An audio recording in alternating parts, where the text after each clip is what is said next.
All right, I am bringing back an old segment format again called Mountain Monday. Hello, Binky.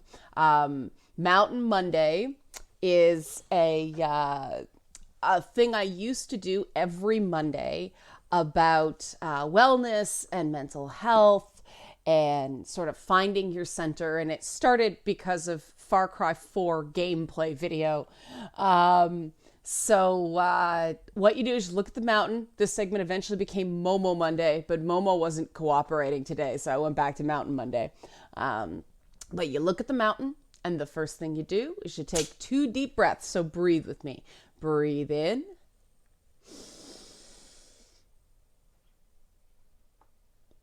and out.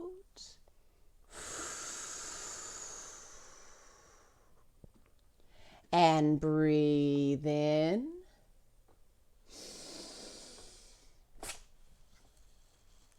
and out. And yes, Binky did sneeze right in the middle of Mountain Monday, didn't you, Binky? All right. So, as the title of the video says, we are talking about the role of therapy in mental health because some people were still getting a bit squirrely in the comments and telling me I overvalued the benefits of therapy. And I realized I'd never actually stated for the record my views on therapy. And I think the people that think I'm a big therapy uber alles type are going to be surprised by what I say here because I find most conventional forms of talk therapy profoundly unhelpful. I am also one of the 20 to 25% of the population that is resistant to medication. For me, it's very profound. It's a ginger thing. Morphine doesn't work on me, but neither do many antidepressant medications. So the side effects I had when I was younger, wow, the best one was I was misdiagnosed with having panic attacks when in fact I had asthma. Stigma in mental health is very real. Stigma against women in mental health is very real. They assumed because I was active and I played basketball and I did dance and all that stuff that I couldn't possibly have asthma. I'm just very stubborn. And so a doctor put me on Paxil. It made me shake like a leaf and didn't do anything about these so-called panic attacks because the panic attacks were not panic attacks. They were asthma attacks. Go modern medicine. And that's the thing about doctors of any kind. If you are in need of medication or if you think medication will be helpful for you, you do need some sort of medical intervention, whether that be your general practitioner or a psychiatrist. I would recommend, if you can afford it or if it's in your healthcare, go the psychiatrist route. In Canada, it is covered by OHIP. That's the Ontario Health thing. In Canada, it's covered by most provincial health plans. In the US, it depends on what healthcare plan you're on, but a psychiatrist is an expert in medication. They are not necessarily the best talk therapists. They may or may not have a specialty in cognitive behavioral therapy, dialectic behavioral therapy, different sorts of modalities of therapy. They may or may not have specialties in these sorts of talk therapies. If you, the thing about a psychiatrist is they are experts in medication. So a lot more, they're prescribing cocktails of medicines that you have to be on less of each particular medicine because they work better in combination. This lessens the side effects you may experience from medication, but you do need an expert in that stuff. Stuff can get messed up pretty badly. A friend of mine was recently hospitalized because of a negative drug interaction that he experienced. So that's what a psychiatrist does. Some of them are great talk therapists as well. But the purpose of them, the point is to dispense psychiatric medication. If you don't want to do medicine, a lot of people don't. Either they don't like the idea of pills, which is unfortunate because if they work for you, they can be extremely beneficial. But like I said, there's that quarter of the population like me where medication doesn't do anything but side effects, because your physiology is resistant to them. Then you still do have some options. There's psychologists, which are doctors specialized in talk and other forms of sort of intervention therapy that are non-medicinal. And psychologists can be very helpful for a lot of people who do just need to sort of talk it out to get some perspective. But they are not the only options. Psychologists are for people who really have a lot of unpacking to do, in my opinion. This is just based on my experiences, both personally and as an advocate. You'll want to see a psychologist if you want to stay with the same person for a really long time. Years and years and years. You can actually create a relationship with a psychologist, and they know you and they know your specific circumstances. And they're great for things like early life trauma, things like that. If you need something that works quicker, psychology is a long-term relationship. If you want something that you're going through a bad time, you need to sort of turn it around, and you want more practical life planning suggestions, things like that, you might want to try a social worker or even a life coach. And I know life coaches have a bit of a stink on them. I know some exceptionally good life coaches, and they've been very useful for people who conventional talk therapy didn't work. There are some clergy that also help as counselors who are very good. The thing about social workers and the thing about life coaches is they tend to give you exercises on your first visit. Here is your homework for the week. And for me, I liked that. I like practical solutions. I felt like I was actually doing something right away, and that gave me a sense of control over my life and my circumstances, and I found that very useful. They are often not covered in the same way by either government or private health plans, so watch that. But if you are paying out of pocket, social workers and some life coaches tend to be cheaper than psychologists or psychiatrists. So that's a good thing. But they can be profoundly effective for some people. But the reality is, none of this is going to work if you don't do the work. And you have to take control over your own mental health. In the end, it is up to you. You cannot just blindly rely on somebody else to fix your life for you. If you don't feel like a particular professional is helping you, don't keep throwing good money after bad at that professional. This is a very personal thing. There are different strokes for different folks. Not everything works for everyone.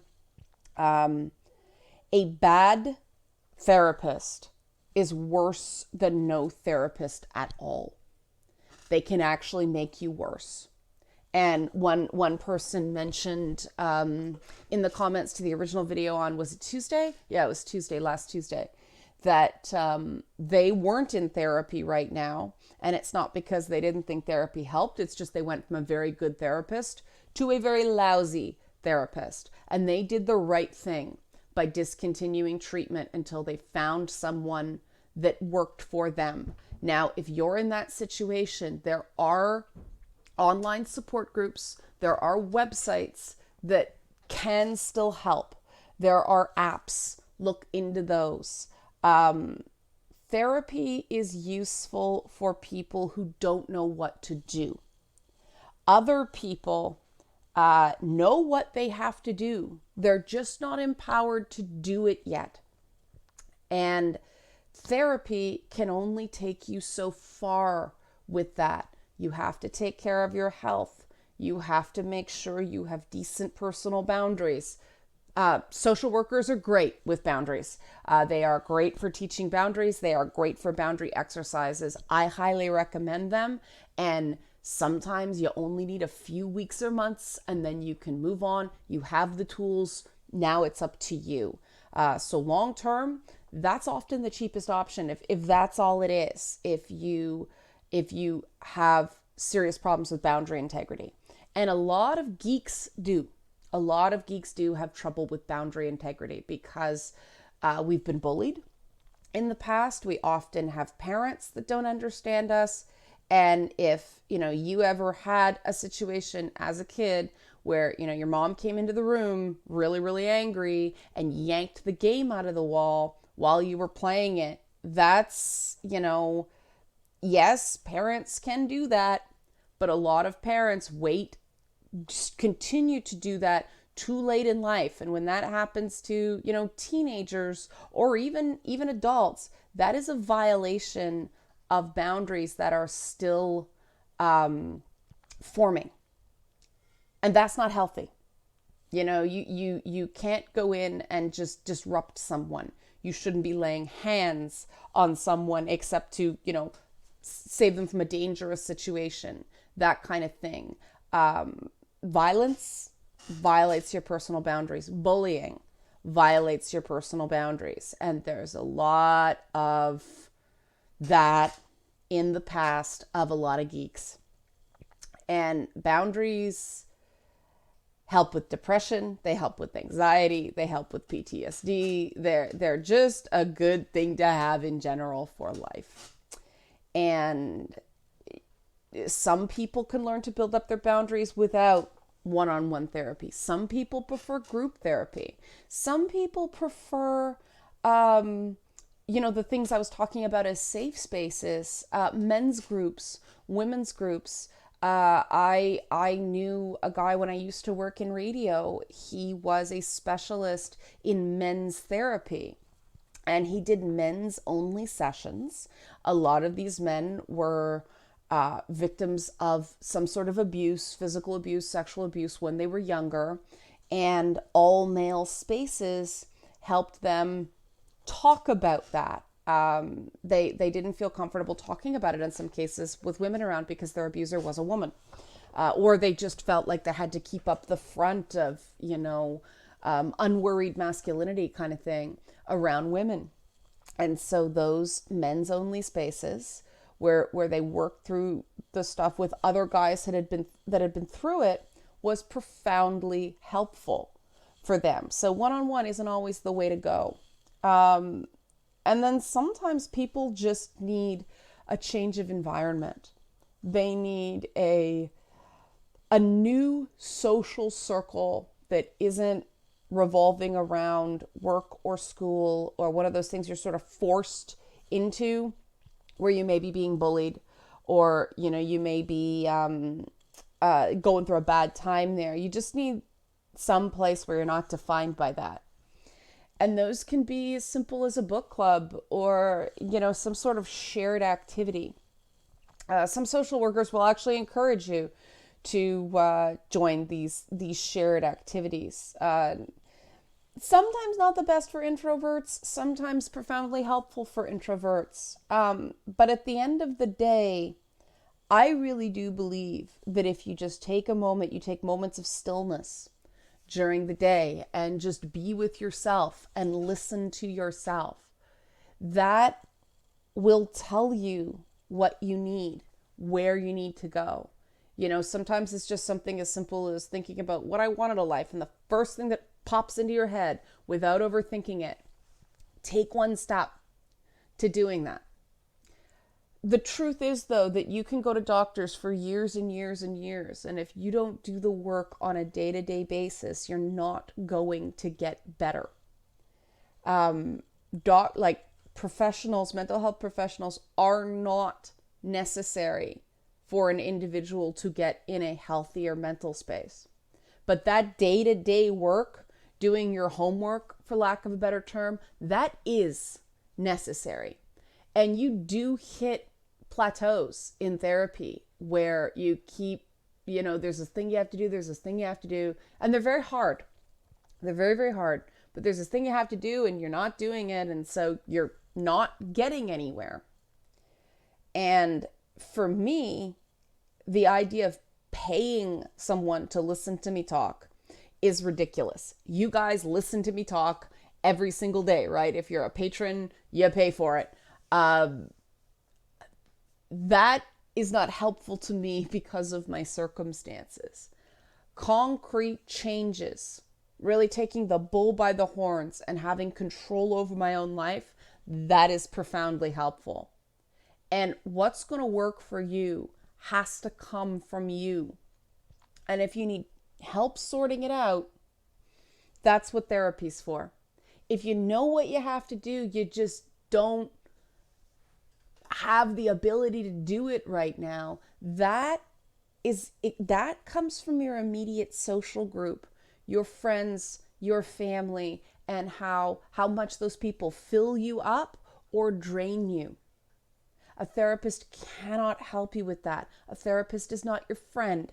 A therapist is not your brother or your sister or sibling of non-binary gender. A therapist is a health professional, like your doctor. Your doctor cannot exercise for you. Your therapist cannot fix your life. And a lot of people go into therapy thinking, oh, it's just my faulty thoughts.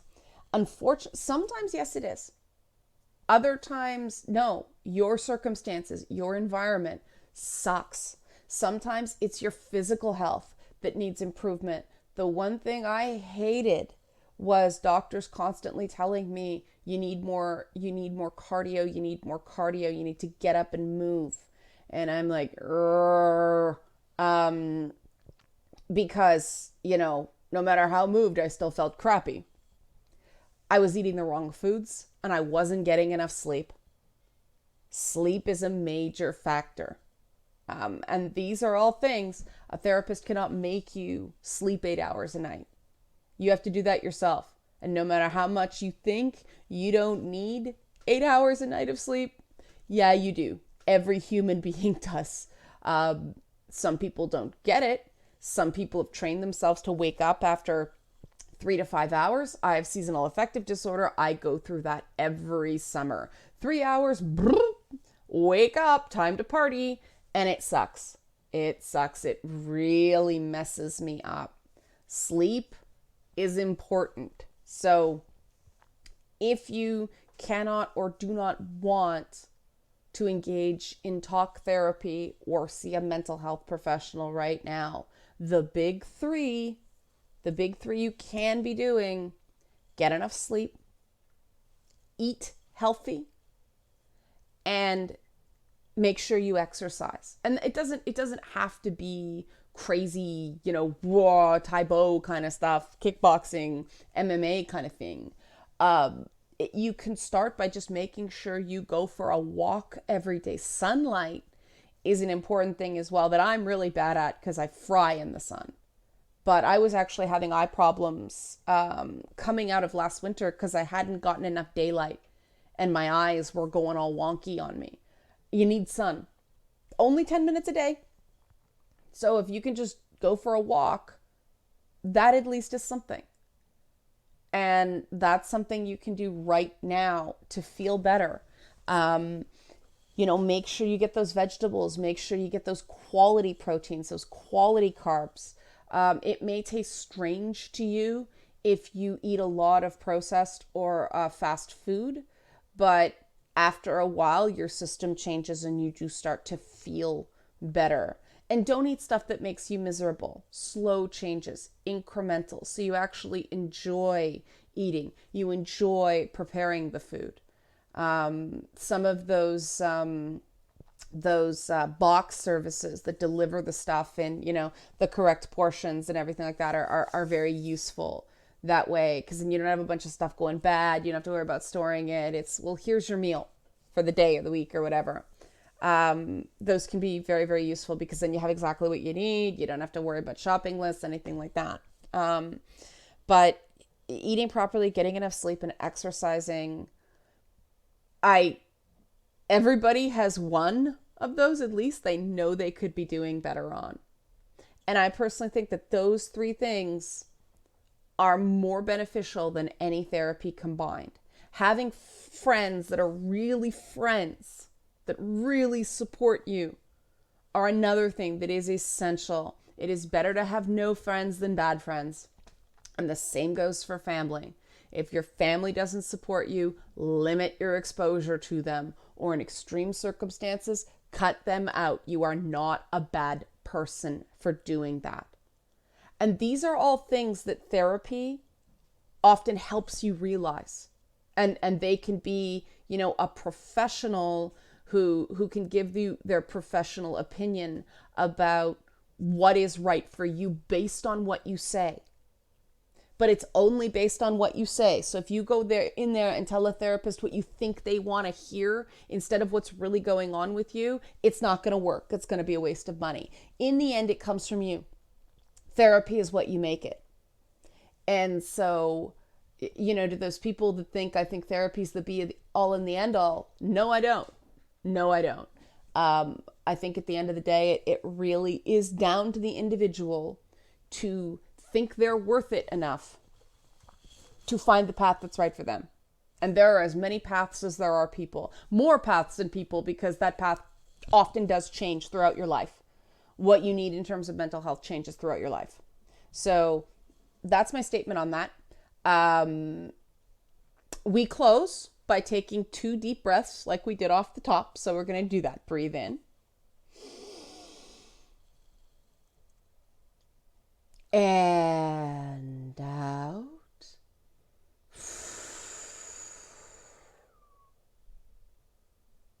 And breathe in.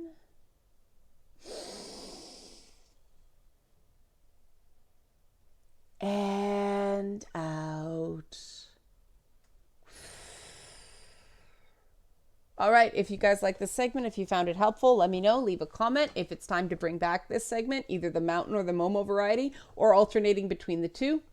That is easily enough for me to do. Suggest a topic. Suggest a mental health related topic. I've already had one. It's a heavy one. But let me know. And thanks for watching.